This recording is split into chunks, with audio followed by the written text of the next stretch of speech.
Kasako Media, tunaangazia maisha, tunaandika kesho.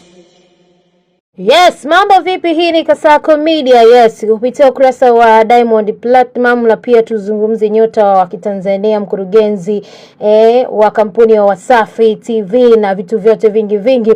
Amempongeza mbunge wa jimbo la Kigoma mjini Baba Levo kwa muda mfupi baada mbunge huyo kuchangia hoja zilizoibua mjadala mkubwa mitandaoni kuhusu mipango ya maendeleo ya miaka 50 nchini. Kumbukwe Diamond ndio miongoni mwa watu wa mwanzo kabisa kumpendekeza Baba Levo kugombea hatimaye kuwa mbunge wa Kigoma mjini kupitia ukurasa wake wa mitandao ya kijamii. Lakini kwa siku ya jana ameandika katika mitandao ya kijamii, ameandika maono yangu juu ya vitu na watu wenye uwezo mkubwa. Mwenyezi Mungu ananijalia kuona ambacho wengine wamechelewa kuona. Hivyo nikikwambia hii ni wewe mwenyewe Baba Levo. Yes, ni ukweli, unanikosha sana na zaidi ya sana.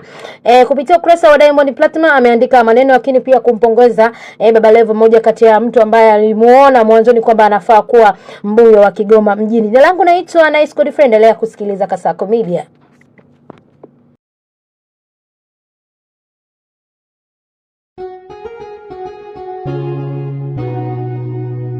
Kasako Media, tunaangazia maisha, tunaandika kesho.